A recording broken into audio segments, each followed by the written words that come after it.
Okay, so what, any specific things you want to focus on? Any specific questions you have? Um, Otherwise, today I was thinking to read, go through an institutional report from Fidelity.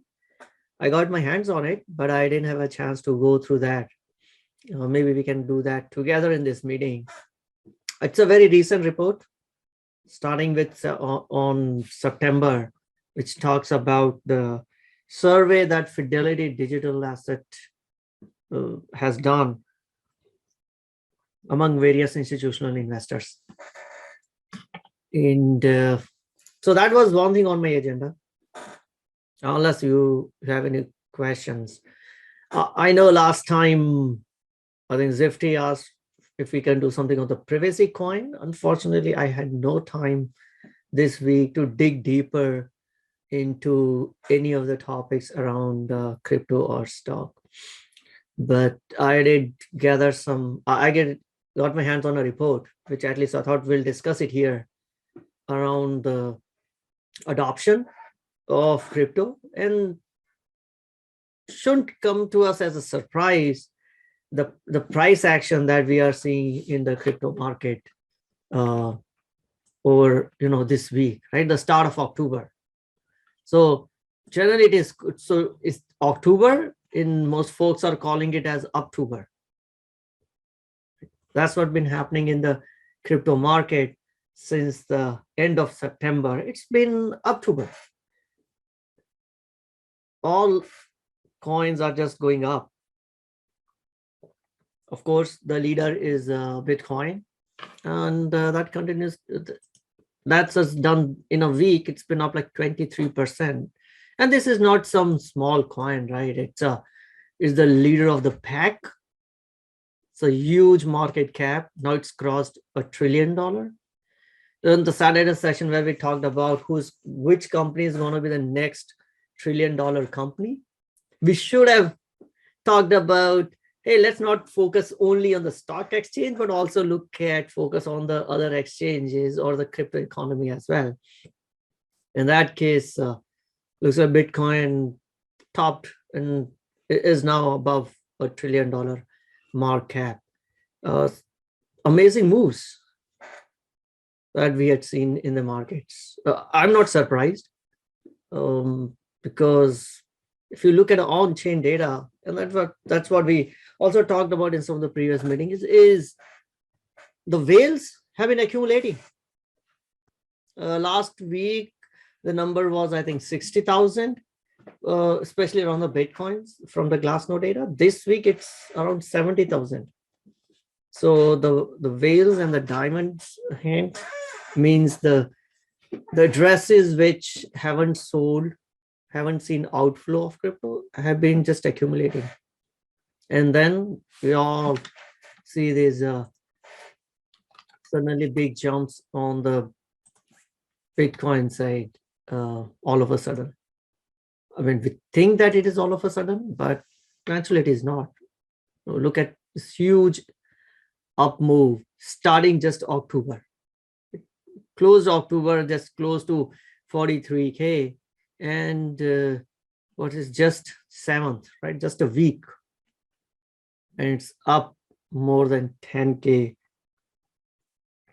in just a week. It's almost 20, close to 25%. That's an amazing news. So 24% in last 7 days. And then the others one, of course, they follow the pack. But I did not see this time the non-Bitcoin, so-called altcoins, right? Not talking about those crappy ones, which are only pump and dump coins, but even the ones which are have some projects. Well, we didn't see too much action apart from these two, having great moves. Some Solana went up, Polka went up a little bit, but a lot of movement in this Bitcoin and in the Ethereum side, and we'll see why. So I actually got two reports that maybe I want to go here with you guys, which should tell us about why we are seeing these moves. Right? And if you're watching what institutional investors are doing, these moves shouldn't be surprising us. The pace or the velocity at which it has moved, maybe that could be a case for. I was taken away by. I've been taken by surprise because I did not expect that they will move so fast. Right? So that means it could also could come down. It is okay, but the adoption among institutions is increasing, and over a longer period of time, we should definitely see a more price action on this one. So Asif, what is the S2F model that you mentioned on Slack? So S2F model is a valuation model, or let me say a valuation projection model. It is called stock to flow, OCK to flow model. Okay. Now, the reason it is called stock to flow model, it basically is used. So prior to Bitcoin, its usage was restricted to precious commodities, right? Commodities like gold, silver, and when I say precious, precious and the commodities where you have a limited supply.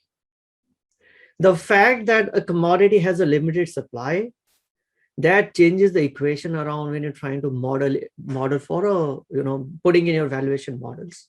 So the stock to flow model, in a sense, it talks about how much is the overall available stock and how much is already mined, like flow available, right?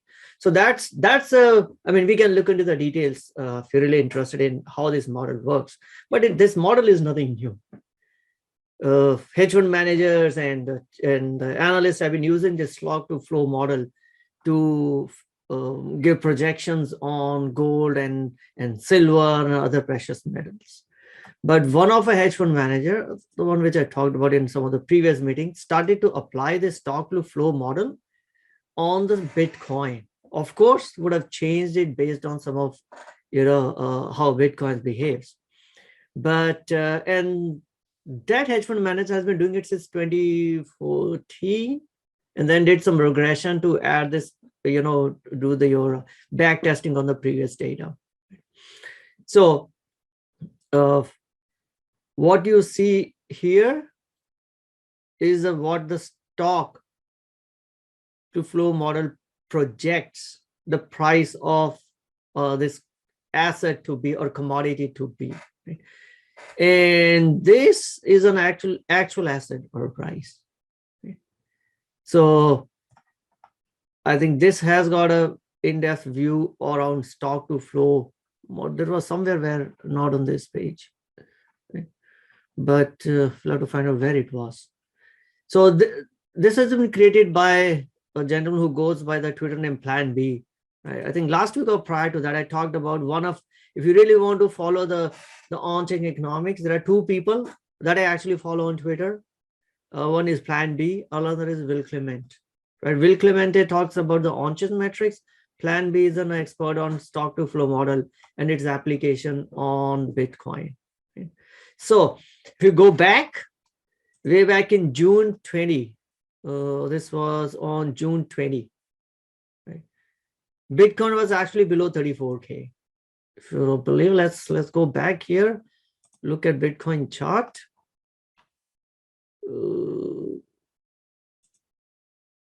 All right, let's expand this.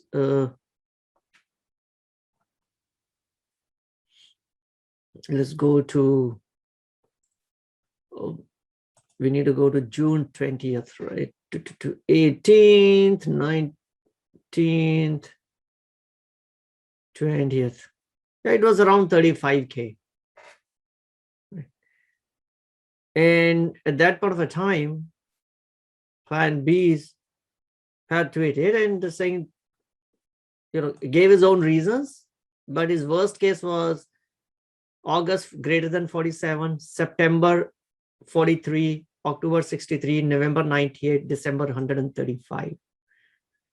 So if I look at this, right, go back to August, end of August, where did it finish? It finished just at about 47. Again, I'm not a big believer of prediction models, but I have to give some credence to Plan B in terms of how over the years, his predictions using the stock to flow model have been coming very close to what it's been, the price of Bitcoin has been close to what he's been predicting all over these years. Right?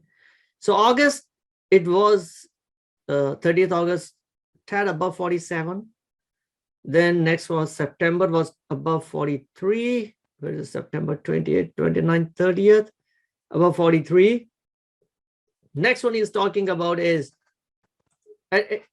he talked about this on June 20th, right?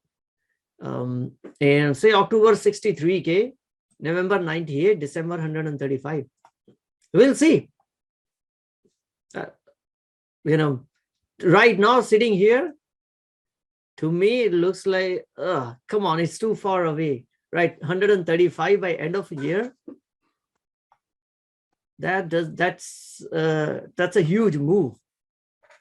Well, who could have known that from 34, it would actually come to close to 54 in 2 months? So this is what the stock to flow model, which I mentioned on the Slack. If you want to follow, understand more details, actually, I can't recall where I read the overall details of how this model works. But again, if you want to get into that, you can. But this is what currently shows based on stock to flow model where the Bitcoin is. And then the color coding tells us how many days are left for next halving. The darker right notes on a greenish means maybe close to 800 days before the next halving happens. Yeah. Also, it says, how do we know the money is moving from institutions, well-known large accounts? So because this blockchain is open, you can do a lot of analysis on what's happening on blockchain. In the recent downturn or so-called crypto winter, which I don't know, it lasted for what, a few months. What was noticed is that a lot of the selling is happening from in an amounts which are generally considered as a retail investors are selling out, right? Smaller size are being moved out from the addresses that have acquired it recently, right? That's what called like the paper hands or weak hands. You acquired it, Bitcoin made some gains. Okay, I'm selling it, making my money.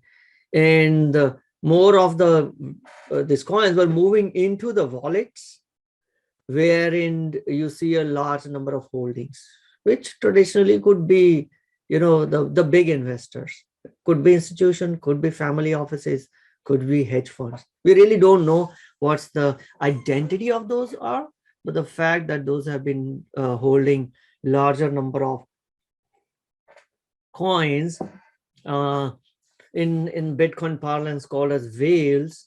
The whales are, I think, 1,000 Bitcoins and more. And then there are other definitions of dolphins and whatnot.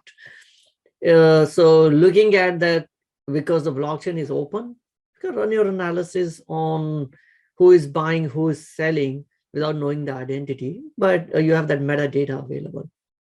So that's where you're noticing, like last week, 60,000 Bitcoins were moved from the hands of a weak retail investors into the large holders, which generally don't sell too soon.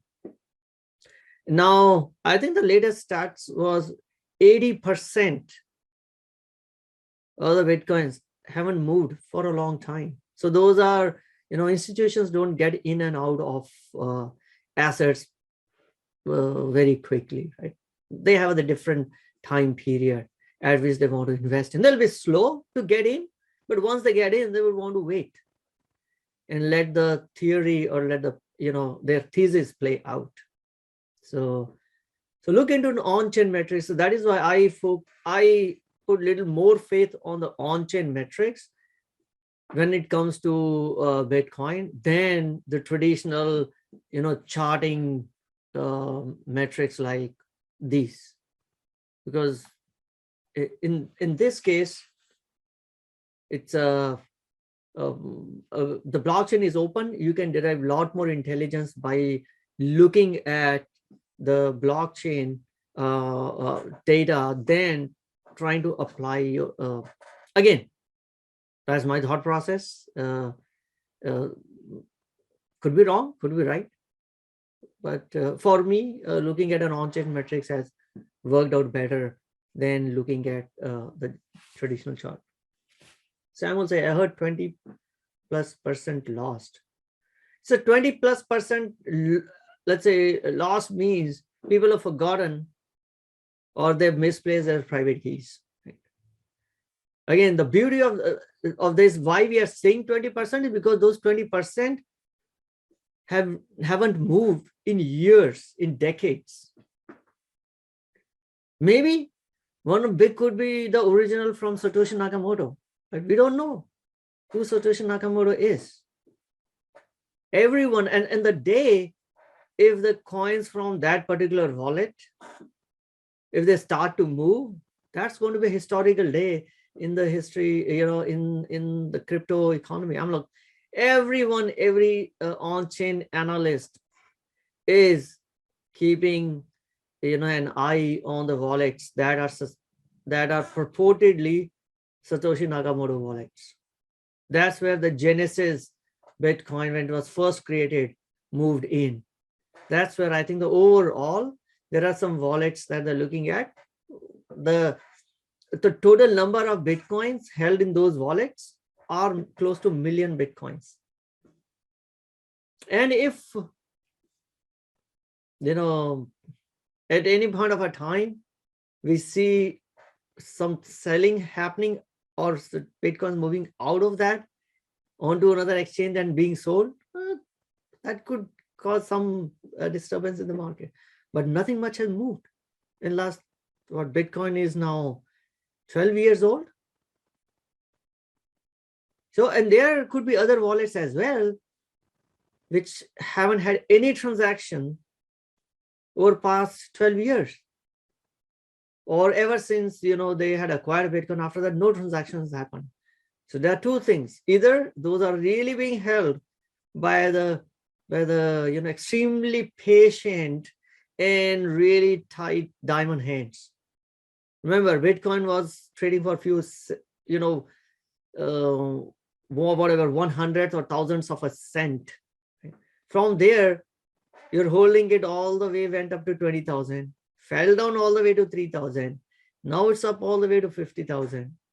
We really need to have a heart of diamond to go through these gyrations. So we're assuming that maybe people have even forgotten about, all those keys. Some people have misplaced their keys.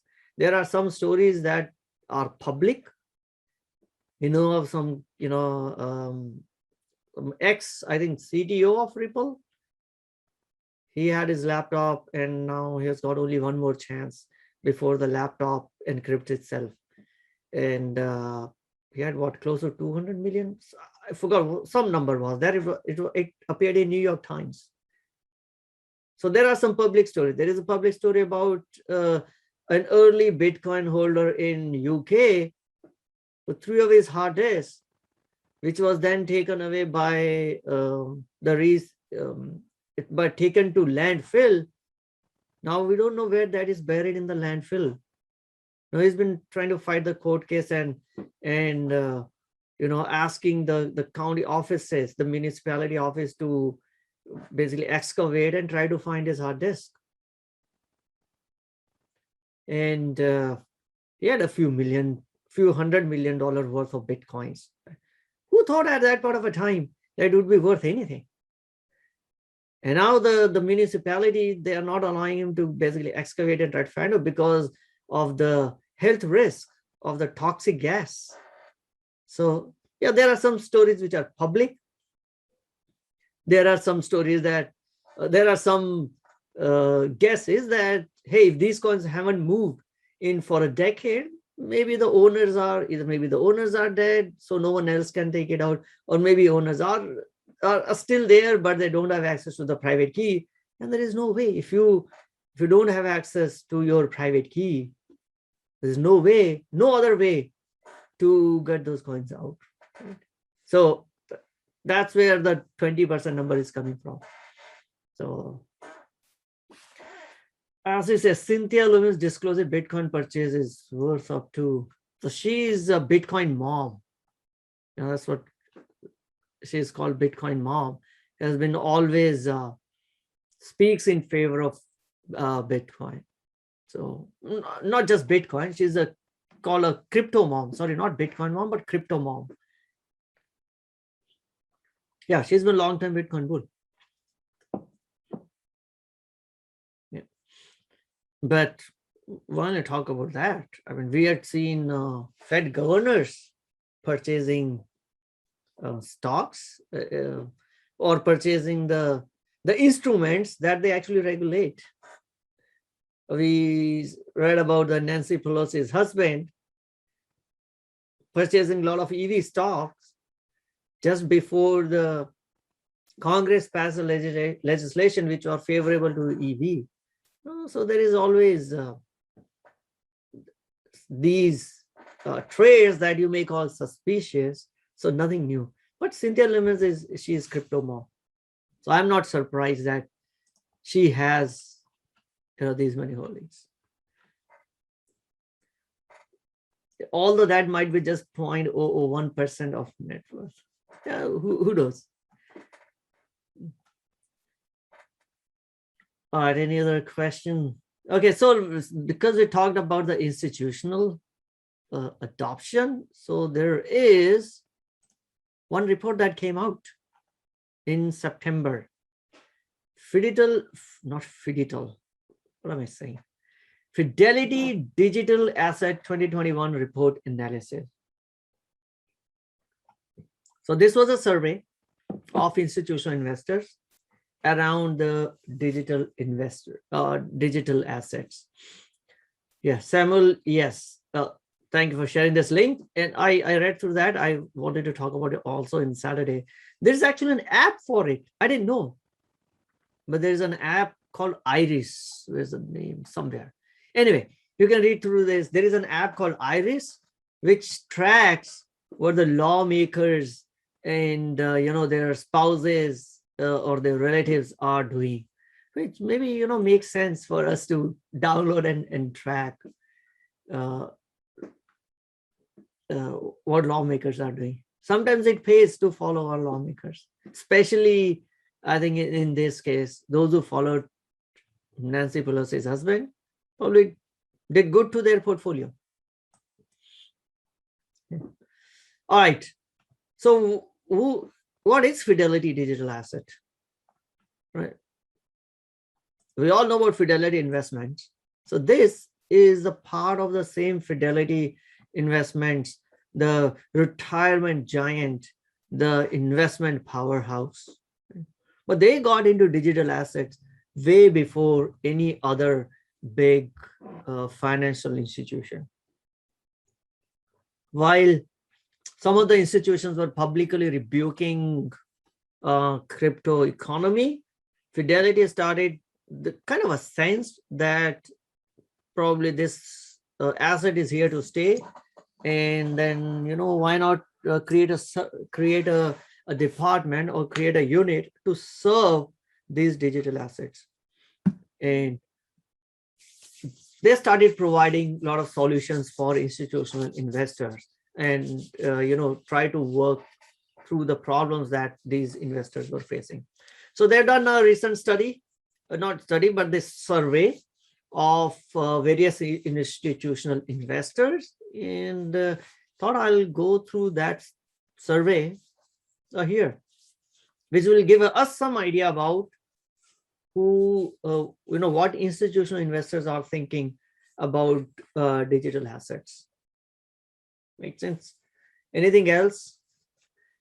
Okay, see, Zifty have joined. Zifty, my apologies. I had no time to look into the privacy coins this week. So I have not prepared uh, any information on Zcash or Monero or any of the other privacy coins. So I'll have to table that for later for any discussion on privacy coins. Only one thing I know is that those would be the ones, if any regulations have to come in on crypto assets, digital assets, privacy coin will be definitely one of the target on lawmakers agenda from a regulation perspective. Stable coins and privacy coins both. The good news is Fed told that they don't want to ban crypto assets. So that also provided some boost to all the cryptocurrencies or crypto assets this week, because Jerome Powell told we have no intention to ban, and so did SEC Chairman Gary Gensler told we don't want to ban, but of course we want to regulate. We want to regulate the stable coins. So, which is, my opinion, it's good for the ecosystem.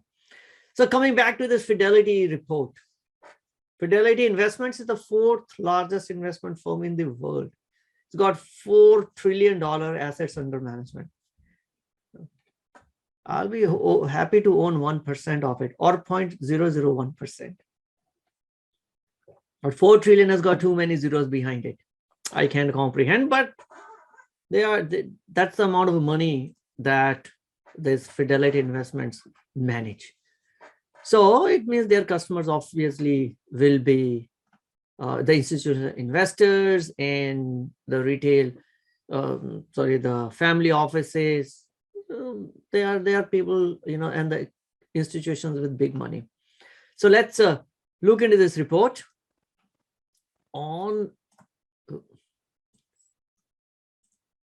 institutional investor digital asset study. This is the report came out in September, and the survey was conducted a while ago. Okay, so let's look at some of the salient points of this report. First, this was conducted the fieldwork was conducted between December and April. So it's a little dated, but nonetheless still valid in terms of what the institutional investors had to say. So overall, 1,100 respondents, 408 from US side, 300 from Asia, and almost 400 from European side. Now, the mix of these respondents is not people like you and I, but high net worth individuals. So I take back my words. I may not be in this, but some of you may fall into this. Institutional investor segments, including financial advisors, family offices, crypto hedge and venture funds, traditional hedge funds, endowments, this is college endowment funds, and foundations, as well as pension funds and the defined benefit plans. So pretty excited about the last one, pension funds and the defined benefit plans. That's a lot of money waiting and sitting on this one. So that was a mix of overall respondents. So they talk about further more detail around this. Let's look at some of the main points, right? 52% of these investor group that they surveyed have investment in digital assets. And here we're talking about, if you look at the general narrative, is, oh, this is all paper money, no serious money is behind it, only the retailers are playing. Maybe people from, sometimes they're, oh, it's only a money created by China, and, those are playing. Survey at least tells 52% of the people with loads of money, high HNIs, institutional investors, advisors, family offices, crypto hedge funds, 52% of them actually have investment in digital asset. May not be holding the asset directly, but it would be, maybe I buy most of them, I guess, probably would come from GBTC, buying, or in Europe, you actually have exchange traded notes, right? Not just the trust funds, but the trade on exchanges. ETNs are available in Europe. So most of them would be through an investment vehicle and not directly buying the asset, right? Buying the crypto asset itself. So in Europe, the investors surveyed who have an allocation to digital assets increased 45% to 56% over 1 year. So that is 11% point jump. US saw 6 percentage point increase. So we are behind Europe, but we'll catch up. A lot of institutional investors are waiting for, number one, complete clarity from SEC, from the regulators. Number two, we don't have anything that actually is traded on exchange. So that's what everyone is waiting for, that floodgate to open of any exchange related ETF to come in, and then we should see a jump in the institutional adoption of cryptos. But we got some catch-up work to do. Asia has the highest one. So 71 of all the Asian investors that were surveyed, 71%, they already have an exposure to digital assets. But more important is to see the growth, which is pretty healthy one. Now, most of them, like I say, 18% in the US bought or invested in digital asset through investment product. When asked how they will do in future, 30% said they will want to buy an investment product. Means they will want to buy an ETF. European investors, their preference for buying directly, it increased with 41% says now that we want to buy directly Bitcoin and hold it, and not buy an ETF. I don't care.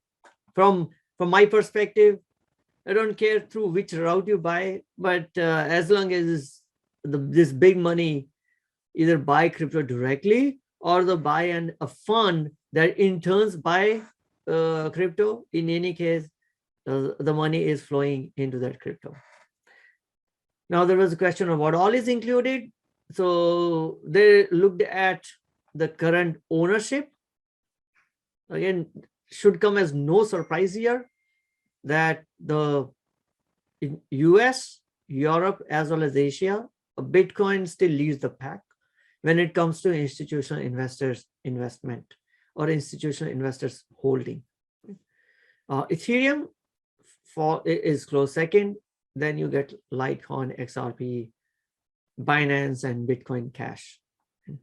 But most of the money is actually going into Bitcoin. Zifty asks, with GBTC, we are not owning any portion of BTC, just a promissory note or derivative of BTC. It is correct. Yes, it is correct. It's not an ETF. It's you're basically having a promissory note from the Grayscale Bitcoin Trust, and they are holding the BTC.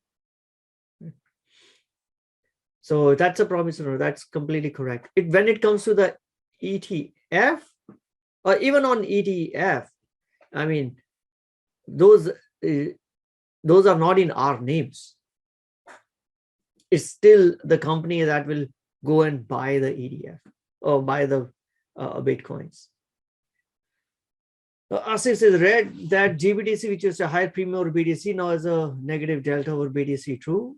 It has been negative for some time.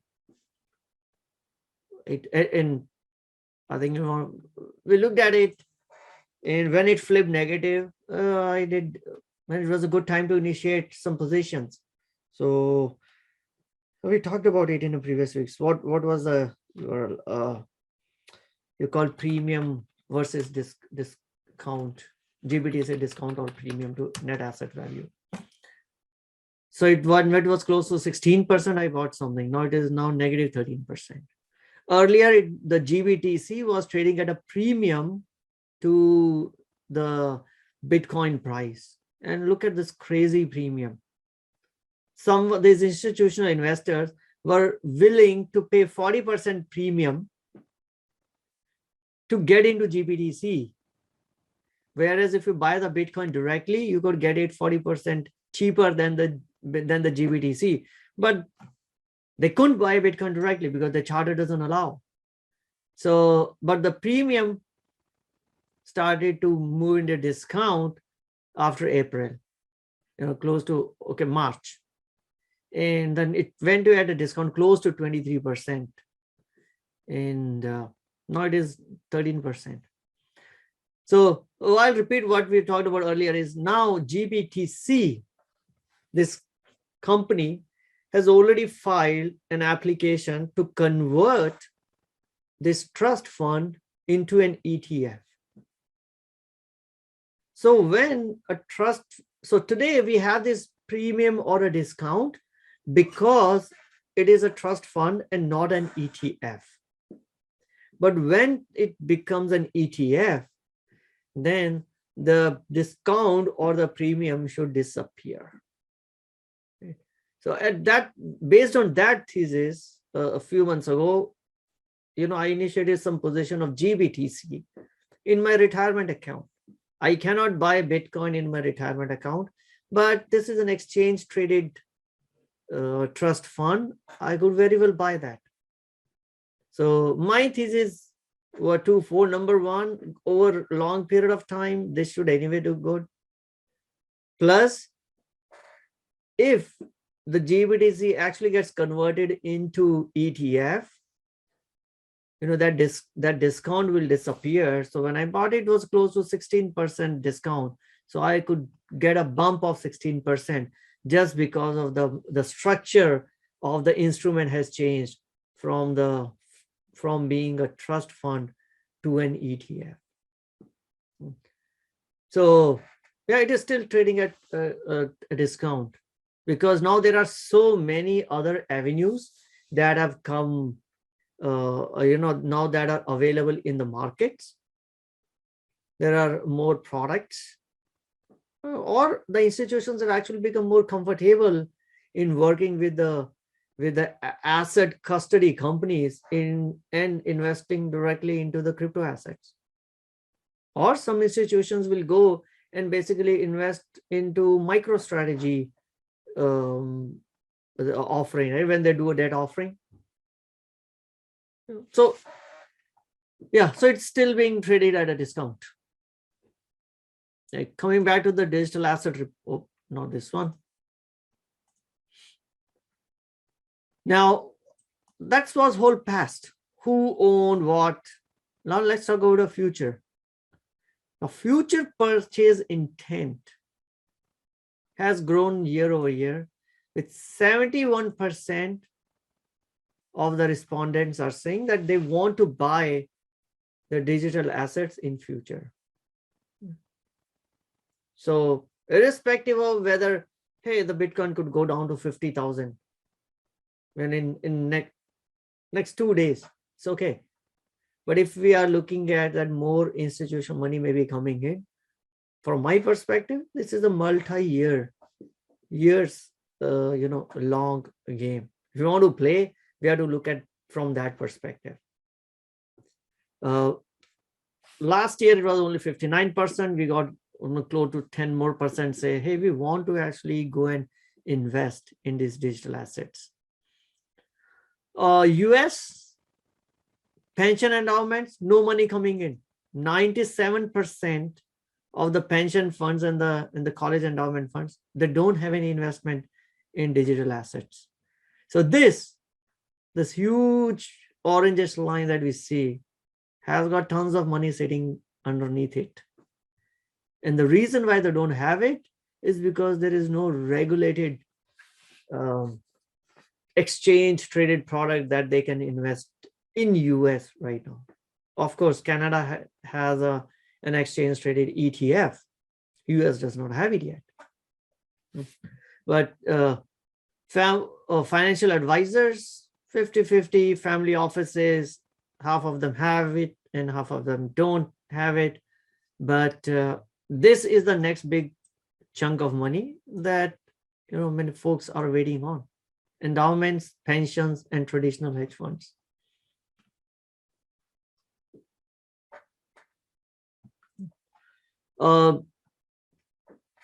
Almost similar case in Europe and Asia. Okay. So keep an eye on if an ETF get approved. We should see a lot of money coming from these big investors. Okay, let's look at this one. Of the investors surveyed, family offices and financial advisors saw the largest uptake in adoption. So it means more and more financial advisors are now becoming comfortable in creating strategies for their customers on how to invest in this. And more and more data and more studies are also being done to give a comparative a comparison between 100% stocks plus bonds, stocks plus bonds plus a Bitcoin, running the simulations. And now they found that having close to maybe 5% of Bitcoin allocation gives you the best return profile with a best return and risk profile. Of course, the risk will be higher, but so are the returns, right? And now over the last 1 year, more family offices and financial advisors are becoming comfortable in getting in digital assets. And I think now there are actually conferences which are specifically targeting financial advisors on how to go ahead and set up your office and allow your clients to invest in digital assets.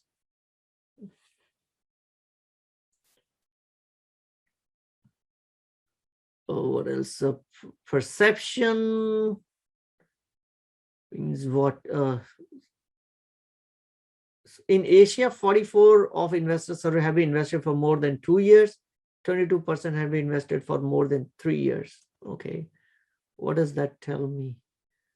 Oh, this is the percentage of allocation. Okay. 79%, close to 80% of the family offices in US say they have a neutral to positive view. In Europe, 90% of high net worth investors say they have a neutral to positive view, which is huge. Of course, the crypto hedge funds and the VC funds, because they are crypto, they are investing in crypto economy, they will have positive, or they should all have positive outlook. But good to see in terms of the second biggest is coming from the family offices. And the Europe side is the high net worth investors. So again,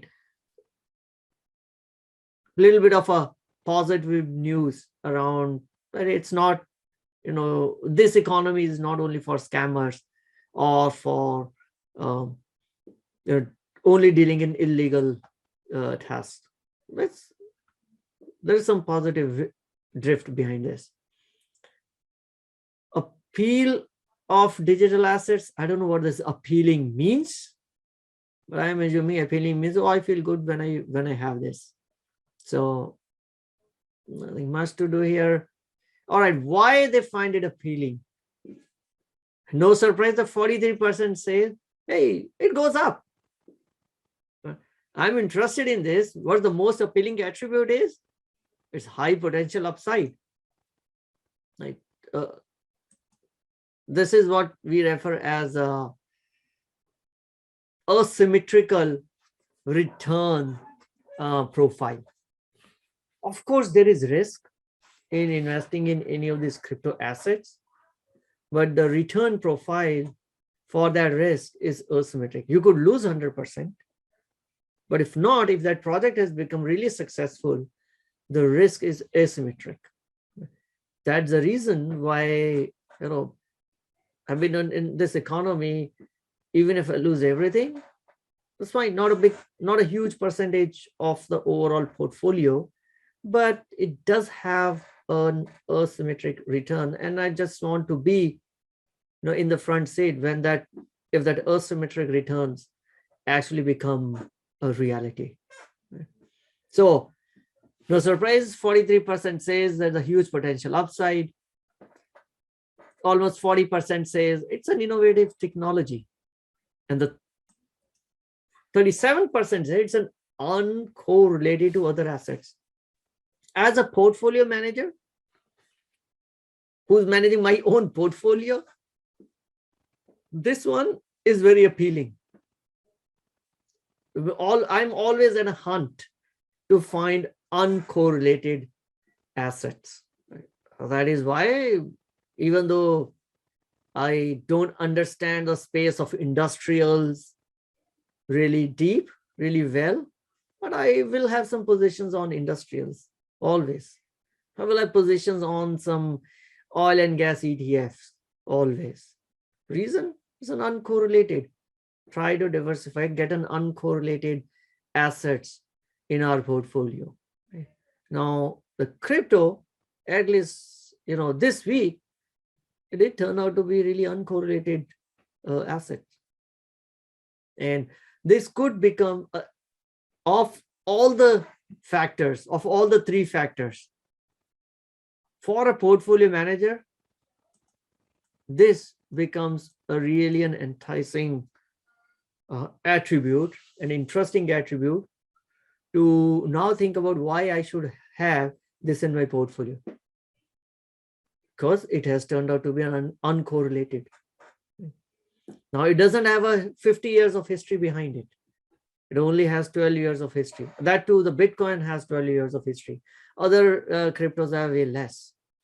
But if it is an uncorrelated, I would rather be willing to sacrifice some percentage point of a future upside potential to get this uncorrelated asset into my portfolio. I don't really want to, load up all my portfolio with the great tech stocks. But I would rather maybe pick up this digital asset, even if they provide little less returns, but because it is uncorrelated. From a risk management perspective, that makes a lot of sense. So no wonder that is an appealing attribute. Okay, when looking closely at the US, we find the lack of correlation stands out. Okay, this is what I was talking about then already. Okay, I didn't know if so this was across the world, and this is the US specific.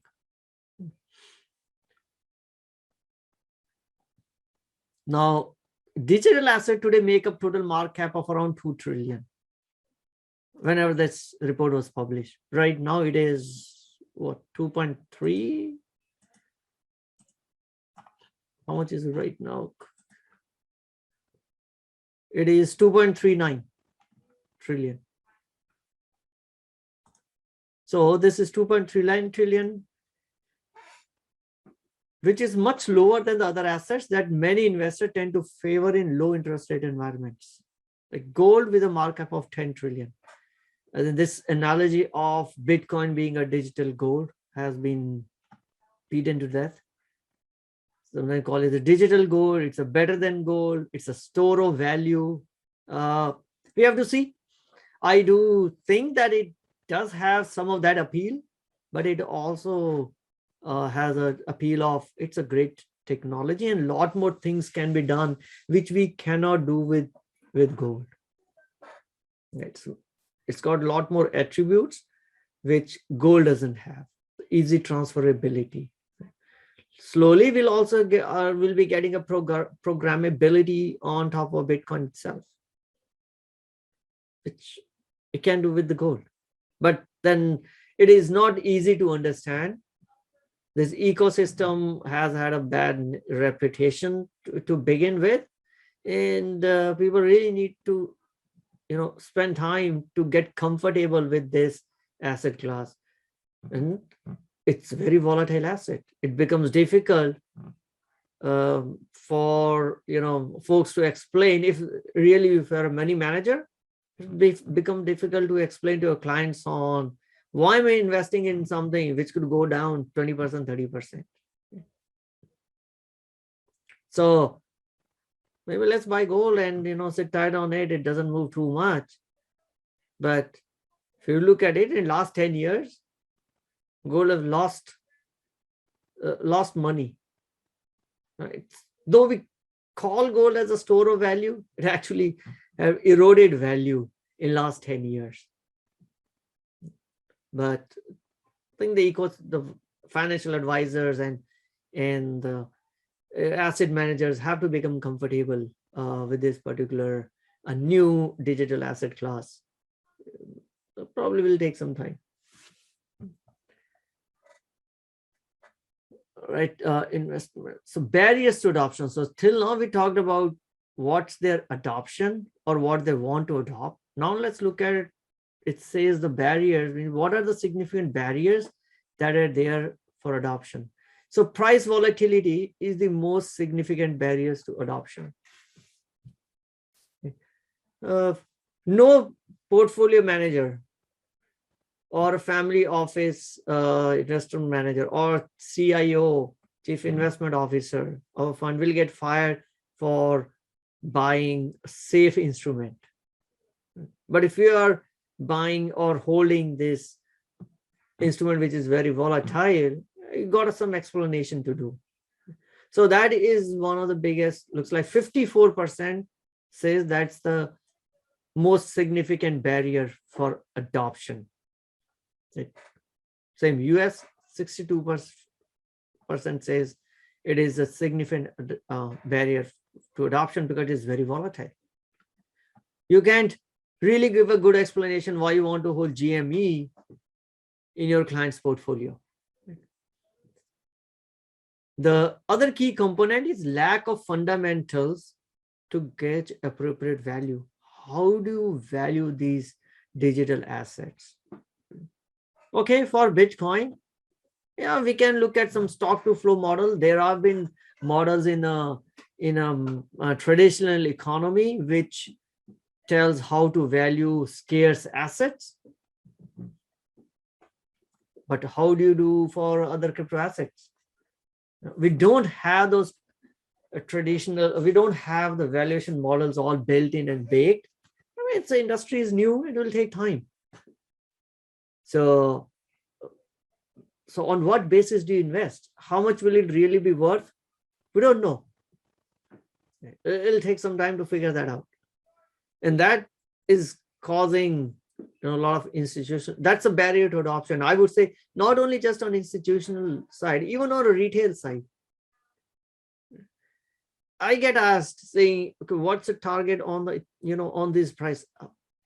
I don't know how to even answer that question. I can look at S2F model, but that's only applied to Bitcoin.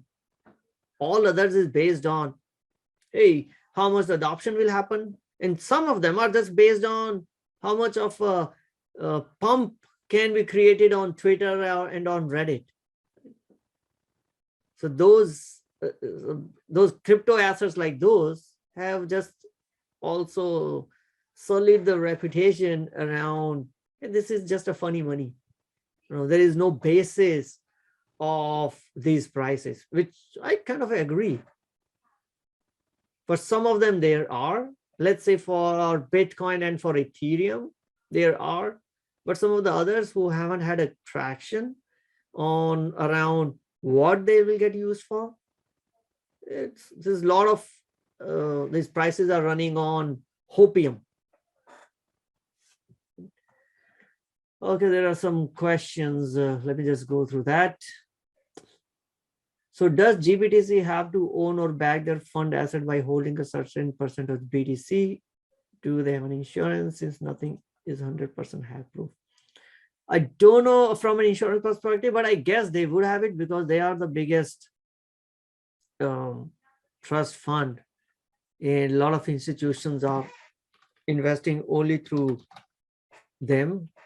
So I guess they probably will do all the right things. And not only GBTC, right? They have investment products in multiple assets. They got Ethereum, then they got something which is combination. You got a basic attention token, Bitcoin Trust, which is the biggest one, the Bitcoin Cash, Chainlink, Decentraland, Ethereum. There are a bunch of them.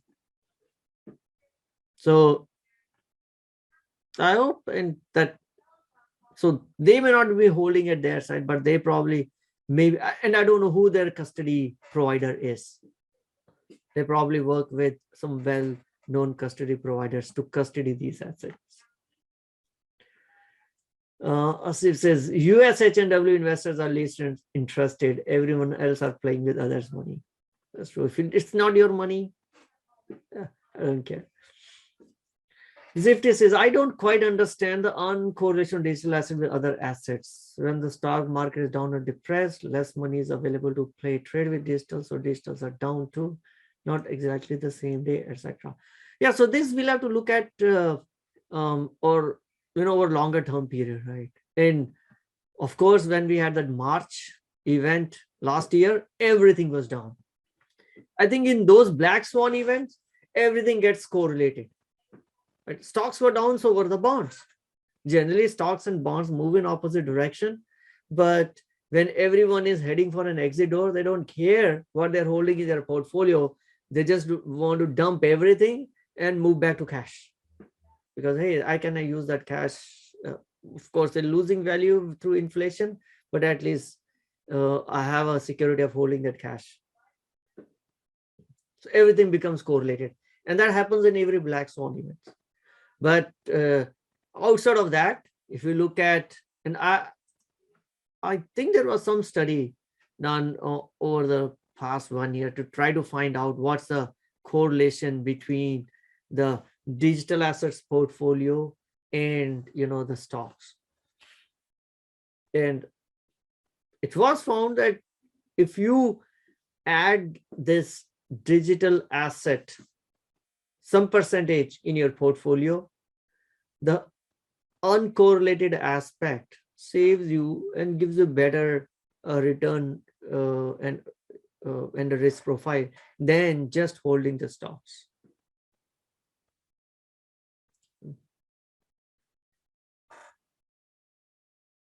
So, and for some days it might be correlated. This week they were not. While the Congress has been dysfunctional, we had all the issues around this debt ceiling and the markets were going down. SPY was down, QQQ was down, everything was down, and Bitcoin was happily going up. And so are the digital assets. Right? That was the perfect scenario. That's I would say, a perfect uncorrelated example. Not always happens that way. We have seen days when the market is down, so is the digital assets go down. So it may not be just that the money movement is causing one or the other stock to go up. It could be other factors as well. I mean, at least that's my understanding. And again, this sector is pretty new, so we still have to give a little more time to understand, how uncorrelated it eventually is. So other barriers to adoption, lack of tested valuation methods. We talked about security of asset custody, but I think this should become less of a concern as more and more regulated players enter into asset custody. There are few which is already there, but let's say if the banks start to get into asset custody, everyone knows how to deal with banks. We're dealing it for decades, but for more than 100 years, folks have been dealing with banks. Institutional investors have been dealing with banks. But today, the banks cannot do a custody of digital assets. But if tomorrow they do, a lot of these concerns should go away. But today, because the banks can't, institutional investors have to do a partnership with the custody partners, right? Whoever it is. But that means a new process. That means now you have to vet another custody provider, understand how the process works and everything else. And in US, those may not be even regulated. So that is definitely a risk to adoption. Or in fact, I got after 2017, when I was studying a lot of these projects, one of the big concerns the institutions had was this whole all this hacking going around, and no one wants to put big money if tomorrow they discover that their coins have been stolen. So there was a huge concerns around custody. I got back, and then 2018 nothing happened. Later part of 2019, early part of 2020, I started reading more, and then we started figuring out there was King Custody, there's Fidelity Digital Asset Management coming in. That was a sign saying, hey, now we have a custody solutions. Now the reputed brands are now moving into custody. And if we have a solid custody solution available, that could be, another, basically take away one of the concerns from institutional investors. And this is what we actually saw in 2020, in the second half of the year, or I would say the fourth quarter of the year. But the work has been happening for 3 years to create a custody solutions. As a retail investor, I probably may not care much. I'll custody my own. Either I leave it at exchange because, hey, the amount is less. And so only $5,000, $10,000. So why to go through the whole hassle of trying to tie with the custody agency? Or I can basically get a hardware wallet and do a self-custody, or create a software wallet and do a self-custody. But this won't work for institutional investors. They cannot have one CEO doing the custody of the hundreds of millions of dollars of assets which belongs to investors. What if the CEO goes rogue? What if the CEO disappears or dies? Like the Quadriga CX CEO, right? No one knows what's the real story behind it. The news is that he died. And only he knew or had the access to the private key for many of the investors' fund. This is what, $200 million? That's a nightmare scenario. As an institution or as an individual, doesn't matter. But as an institution, all these things matter a lot. So more and more, but I'm surprised like almost 40% still have a concern. So a lot more work to be done on safe custody of these assets. Of course, regulatory classification in US, and lastly is market manipulation. This probably will become less and less of a concern as the depth increases. I think this may not be concern on, let's say, Bitcoin or Ethereum, but there are a lot of other coins which are still could be subject to market manipulation. Pump and dump schemes. So that is indeed a concern. Okay. From an investor segment perspective, price volatility is a top concern across the segments surveyed in US. And European pension and defined plans cited the most concerns. Okay, hold on. Oh, what does it say? While price volatility is a top concern cited across surveyed segments, pensions and defined benefit plans, as well as endowments and foundations, appear to be most concerned with this. Okay. Same is the case on the Europe side. That's why all the money from these, they have tons of money, trillions of dollars. It is not in this segment. They have a lot of concerns. But if an ETF gets approved, we should see that money flowing in. The floodgates will open. And maybe that is what maybe the idea of a stock to flow model is. Probably we will get some ETF in a few months. Who knows? SEC hasn't approved any. at least they have shown positive sentiments towards approving an Bitcoin future-based ETF, not on the spot-based ETF, but at least future-based ETF. Right? But if the spot ETF comes in, it probably will do to become the similar way of owning gold. Like today, if you want to invest in gold, GLD is the first go-to instrument to invest in gold. I want to invest in gold. It's quite a little bit diversification. The worst from a return perspective hasn't done anything in 10 years. But again, little uncorrelated diversification. So I have to have it in my portfolio, and I do have it. But I don't run out to a jeweler shop to buy a gold. Well, I basically take position in GLD. So if an ETF get approved, that becomes a go-to vehicle for including crypto in your portfolio. Right? And then I don't have to open an account with Coinbase. All those millions of stock investors suddenly have access to an instrument based on crypto. So almost 8 in 10 respondents felt that digital assets do have a place in portfolio. And investments in alternative assets doubled between 2004 and 2018. I don't know what all is included in alternative, but I guess digital investment does form a big part of it. Okay. Or anything else of interest? Digital asset investment products.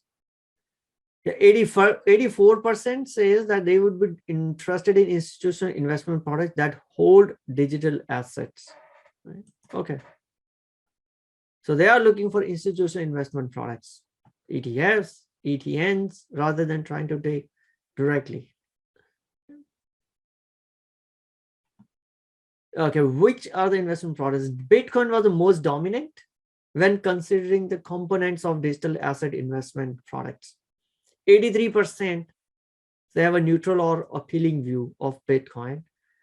And the demand also exists for single assets, product that contain Bitcoin only. Okay, so the investment products that have got Bitcoin and others, and the Bitcoin only. Again, from an institution's perspective, this still is the dominant player for adding it to portfolio, irrespective of whatever we are seeing in the others, in the active crypto tech space or a retail side, wherein, hey, maybe Polkadot has got a great future ahead. Maybe we are seeing Matic growing by leaps and bounds. Hey, Cardano just did their Cardano conference. Maybe it'll double it. But institutions are still largely looking at Bitcoin and Ethereums. Those are the two biggest ones. Okay. What else is in this report? Okay. Digital asset investment, crypto hedge funds or VC interest in actively managed funds decreased by 20% because these crypto companies are now either directly holding the assets or investing in the companies in the crypto asset space. So the hedge funds and the VCs have got a lot more ways to invest in the crypto than holding the managed funds. Okay, okay, this talks about the appeal of US CBDCs. Now, if the CBDCs come in place, most of the investors are open to US CBDC. So okay, it's just a digital it's a conversion of a dollar issued directly by Fed. This becomes our direct access to Fed money. Appeal was highest in Asia and then followed by Europe and US. This could become a competitor for stable coins. So if anything that we have to fear in this one is a competition of a stable coins with CBDCs.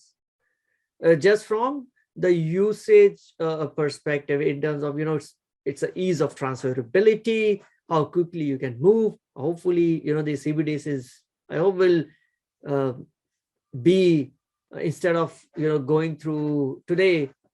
It's a two-layer structure, right? Fed issues the currency, goes to the regional banks, and the regional banks then issue to us. In the CBDC case, everything becomes electronic, directly maintained with Fed. So we'll cut down on all this long, time that it takes between the transactions. So that is appealing, but the dystopian scenario also we talked about, Fed will know everything, where you spend that money. Okay, then this report talks about the tokenized assets. So I think tokenized assets probably will come a little later. Okay, that's it. First, the current digital assets that have survived for now 12 years. Institutional investors, they're still looking at it from adding onto their portfolio. So that is why when Bitcoin goes to $40,000 or $30,000, it's okay. We ain't seen anything yet. There's a lot of money still waiting to invest in this particular digital asset. So idea is to read around these and build your own conviction on, hey, do we want to play in this market or not?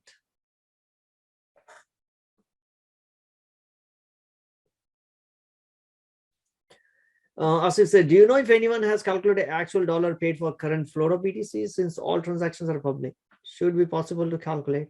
Market cap could be misleading. Example, if only small 5% of total float keep exchanging over time with price continuously moving up. I think it does talk about in terms of the overall volume. So like the volume has been 35, but I think 85% doesn't move. Is it this side or some other side, which actually talks about the trading volume and the market cap? So the trading volume has been 35 billion only, because 85% just doesn't move at all.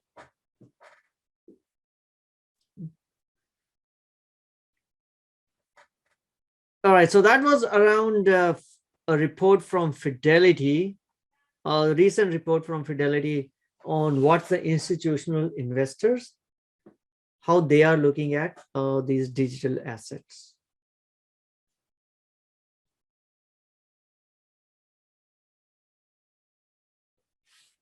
So it says dollar paid since beginning of day one. Maybe I haven't tried to look for that one, but is it possible to calculate? Of course, because all the data is available on chain. Maybe Glassnode has something, who knows? Yeah. So today is we're only going to talk about institutions. So another news story: George Soros fund endorses crypto. Though the CNN says that because of that, the Bitcoin source passed 55K. I don't know whether it has gone beyond 55K or would have still stayed at 45K. Price doesn't matter, but I think what matters is a change in sentiment. That's what I'm more interested in. Price will go up and come down in a matter of days. This space is so volatile.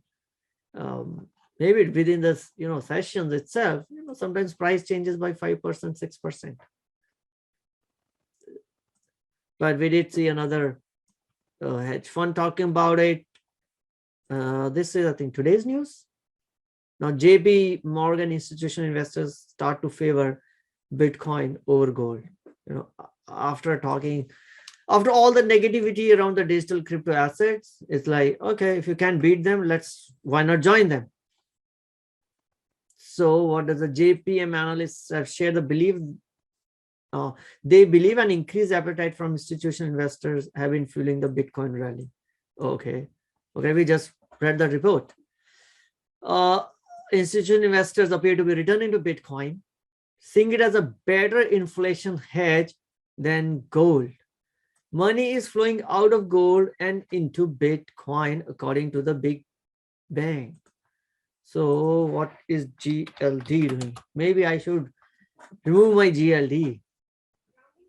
I had been just not too much of an action over the last few days. But if this is really true, I should think about my own GLD position. But this, I think this today's news. When did this happen? Okay, I don't know. I saw this today. And what else we saw on the institution side? Another report on Ethereum. Right, as we saw on the Fidelity's report, Bitcoin and Ethereum are the two most widely held digital assets. So it's the report on Ethereum from Standard Chartered Bank. So Standard Chartered is the one of the top banks. This is UK based or this is Australia based? I always get confused between this. Standard Chart is, I know it's a, is it UK based? It's Australia based. It's a British, so it's a UK based. I don't know, for whatever reason I put A and Z in the Standard Chart in my eyes, it gets in the same lens. So I always get confused. A and Z is Australian New Zealand bank, which is obviously from Australia. I don't know, for whatever reason, Standard Chart I put it into the same pedestal. No, Standard Chart is UK, a global bank, and they had a report on Ethereum done on by the global research team, 7th September. Right? So again, not going to go through the whole report. I don't think there is a download. I couldn't find a downloadable version of this report, but I did take some screenshots. Thought we'll talk about it. So what it says, it's structurally we value Ethereum between 26K and 35K. Right? So now because there is no conventional models, every institution is trying to put some theory behind their valuation, right? Why do you say that it is 10K? Someone has to come up with some reason. Analysts have to justify that number, right? We retail investors, we can say anything that we want to say. We don't have to justify to no one. But institutions, they have to figure out, put it in a nice story, package it, put it in a valuation model. So value between 26 and 35, I've seen estimates around, between 5K, 10K. Now this is probably the highest one which I've seen is 35K. Right? But for ETH to get there, BTC will need to trade at the top or valuation range, which is BTC should be above 175. Okay. So what are they trying to do? Now, to estimate ETH valuation against the USD, we use two different approaches. So we'll just touch upon this approach rather than getting the details. First is the financial market versus currency analogy. I like this analogy. Here they're looking at, for BTC, we compare credit card market cap against the potential transactions in the unbanked sector to arrive at a valuation. Right? So the way they're looking at, if I understand correctly, is today you pick up all the market cap of all the credit card companies, which is basically a mode of payment. You add the market cap all of them and arrive at, this is the market cap of the overall credit card company. Okay. And then you find out, okay, how much is the BTC could replace, because it could provide a way for transactions for those who are unbanked, and then you come up with a valuation for BTC. For Ethereum, they are comparing the value of global banks, because Ethereum is providing us a base for the DeFi, for the crypto banking sector. So it's not just the credit card, but it is what's the market cap valuation of all the global banks put together. That would be become the valuation of Ethereum. Again, no scientific reason, right? It is that's in Fidelity report we saw that one of the concern is, how do you value these? Now this is no way a scientific method. I mean, you can come up with the reasons, Ethereum powers DeFi. Eventually, this will become a backbone of all the financial services providers. So like today, global banks do it. Tomorrow, all the banks will be built on top of Ethereum. And hence, we want to use this analogy. Right? So based on that, and now you have to discount it of, on this really methodology. But based on that, this is the value of ETH could be $35,000. The second valuation is around optimization approach, whatever that means. And based on that, their valuation is $26,000. Okay. The reason I'm sharing this report is not to look at it and say, oh, this is going to be great. Ethereum will go to 26 to 35. That's not the case. And that's not how I'm actually viewing it. The only thing is there are institutions who are interested in this economy and are looking at this particular economy to add to their portfolio. Why would Stanchart even spend time on doing this? Why would JP Morgan and I think there's a Bank of America, it's a JP Morgan, right? Liquidity and flow reports, they come out. Why have they started including the crypto assets? Because their clients are demanding it. Their institutional clients are asking for it. So now if they're asking to invest in it, these banks have to do some homework to provide justification for, or first of all, not just justify, but to even understand, does this have legs or not? And hence we are seeing these reports coming out. Whether it's going to be 26,000, whether it's going to be 10,000, it remains to be seen.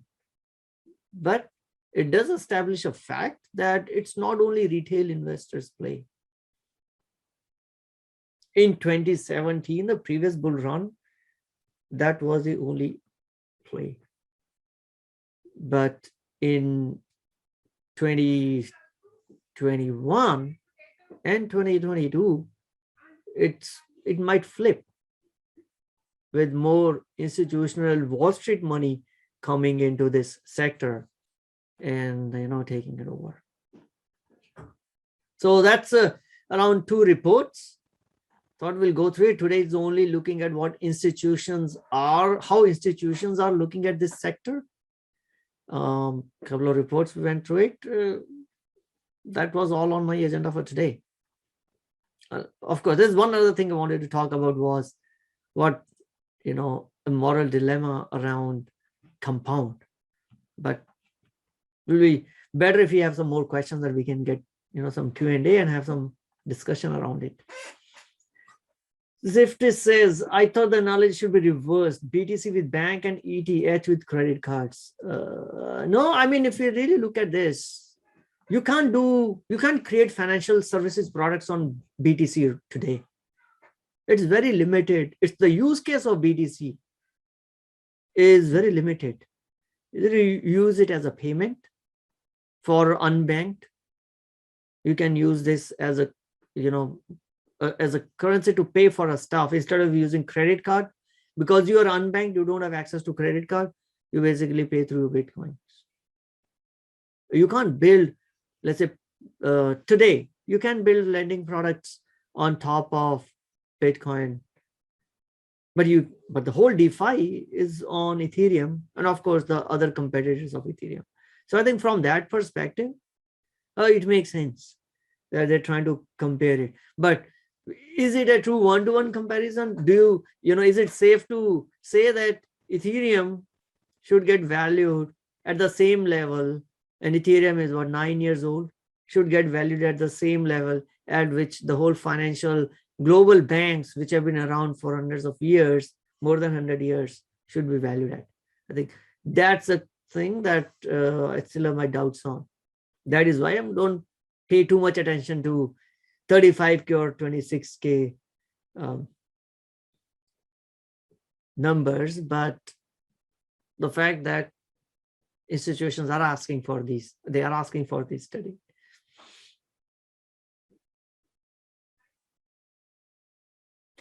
A bank is for deposits, savings, storage, credit cards are transactions. It's not analogous to blockchains and DeFi. No, banks do a lot of lending, right? The idea is bank does a lot of these lending, borrowing, which you can do on Bitcoin. So Bitcoin, the use case that they have, which looks like Stanchart has taken, is it's a payment network. So if you're trying to compare one payment network with another payment network,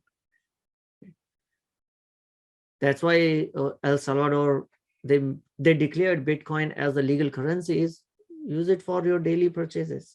So it's from that perspective. A lot more money. I mean, the whole financial services is, mortgage or the loans or the borrowing products, all those have been built on Ethereum blockchain.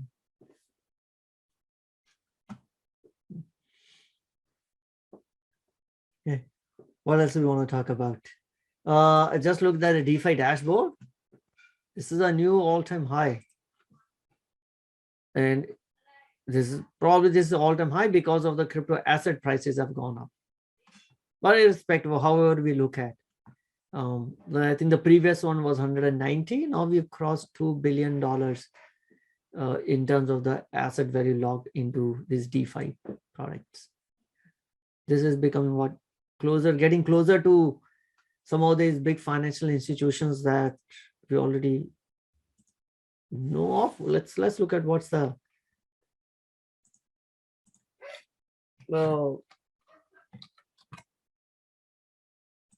market cap of some of these big banks.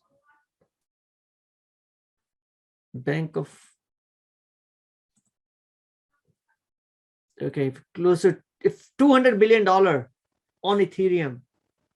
If Ethereum is let me put it this way, if Ethereum is a regulated bank, right now it's the third largest bank. No one controls this third largest bank. No single person has a control over it. It's a decentralized community-run bank, which is now as a third largest. This is not even, it probably could be larger because this is the value of the assets locked. Okay. But anyway, the point is DeFi is becoming bigger, could become the banks of the future.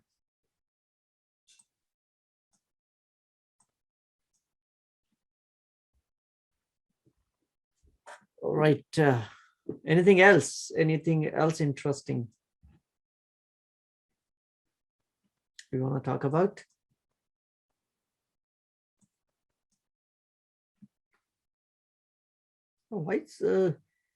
I'm pretty much tapped up for the day. How do we compare or analyze BSC with MA stock? So MA has been doing decent for many years, and over the last, if you look at last 1 year, probably it's been doing sideways. But I think over long term, both Visa and MA have really done great because the more and more transactions are moving to cashless, right? And all these big networks have been raking in money. Now we'll have to look for in terms of adoption of what happens, if these crypto assets really see increase in adoption, then what happens on to MA and Visa. But I think they still got a lot of runway. There's still too much of a cash that is being used across the world, not in US, but many countries, especially the developing countries, still too much of a cash. So all of them got a large opportunity. Now, how much do they encash that opportunity remains to be seen. But MA also has a lot of patents around these blockchain technologies. So they are already preparing themselves. I think it's MA is also talking to Fed on what the role they can play in the CBDCs. So many of these companies are actually preparing themselves because the writing is on the wall. Either you adapt and work in the DeFi ecosystem with blockchain and with these decentralized systems, or you become extinct. But this is not going to stop. So they're already working with some of these DeFi companies, or building their own capabilities. BSE, my stock play is on the BSE is this is one. It's a big old bank, but also is in the forefront. Considering other banks of the similar size, it's a very it's a tech savvy bank, and given the fact that we should see interest rates going higher, it should bode well for overall financial services sector, because then they can increase the rates and increase their net interest margin percentage, right? So that's why I'm interested on BSE. But these are two separate segments, so they have to value it differently. Can't look it through the same lens. MA, if the international travel increases, MA, a lot of MA and Amex revenue also come through the foreign currency transactions. There's a big amount of money. I mean, they always charge you some hefty percentage, right? So because after COVID, foreign travel was not as much as it used to be pre-COVID. So there's could be a lot of a tailwind once the people start traveling international. So if you really want to analyze these, let's say between MA, Visa and Discover, look at how much the revenue breakup is between through the international transactions versus the domestic transactions. I think MA has higher one. I could be wrong. I haven't really looked at MA for quite some months. I used to made some testimony during the start with the middle over here, and then kind of went out of my radar. But I've been trading Bank of America almost regularly.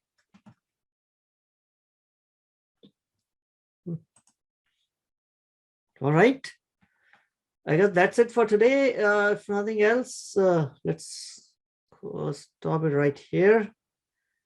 If you have any questions, this is the last chance.